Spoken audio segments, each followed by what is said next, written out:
Hi hello सभी को। चांदी गिर गया है तो चांदी गिरने क्या रीज़न है? लोग डर रहे हैं, घबरा रहे हैं, क्या हो रहा है, क्या हुआ, क्या नहीं होगा। देखो, चांदी क्यों बढ़ रहा है? क्योंकि इंडस्ट्री की डिमांड है, क्योंकि अपन सोलर प्लेट्स में चांदी चाहिए, एक बैटरी बन गई जिसमें चांदी चाहिए, हमारे को गहनों में चांदी चाहिए।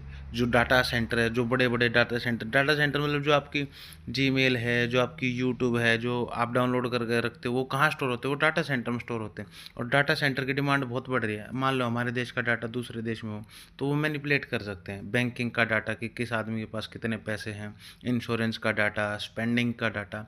तो डाटा सेंटर्स बहुत बढ़ रहे हैं। तो डाटा सेंटर्स में भी सिल्वर की डिमांड है, कॉपर की डिमांड है, डिमांड वहीं की वहीं। लेकिन ये सिल्वर का जो क्रैश था ना, ये कराया गया।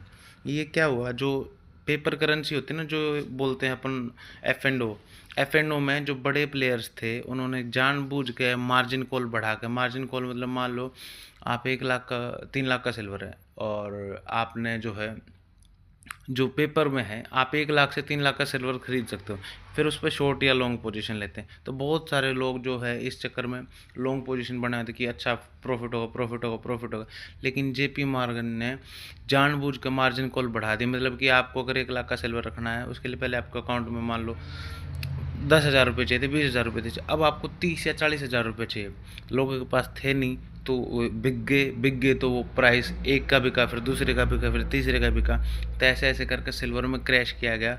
और फिर इन्हीं लोगों ने, जेपी मॉर्गन बैंक का नाम है, इन्हीं लोगों ने सस्ते में सिल्वर एक्यूमुलेट कर लिया। अब ये सस्ते में सिल्वर खरीद रहे हैं और फिर प्राइस बढ़ेगा और फिर ये शॉर्ट करें। तो इन सब के गेम में नहीं आना है। सिल्वर का ETF ले लो अपना अच्छे से प्राइस पे 200 जो भी है। मतलब मेरे को तो खैर पता नहीं, क्योंकि मैं सेबी रजिस्टर्ड कोई एनालिस्ट नहीं हूँ, पर जो मेरे को एनालिस्ट की स्ट्रक्चरल डिमांड वहीं की वहीं है। गेम में मत पड़ो, शॉर्ट्स मत लो, ETF में अपना इन्वेस्ट कर लो, बेस्ट है। सिल्वर तो चांदी बढ़ेगा, सोना भी बढ़ेगा। ठीक है, थैंक यू।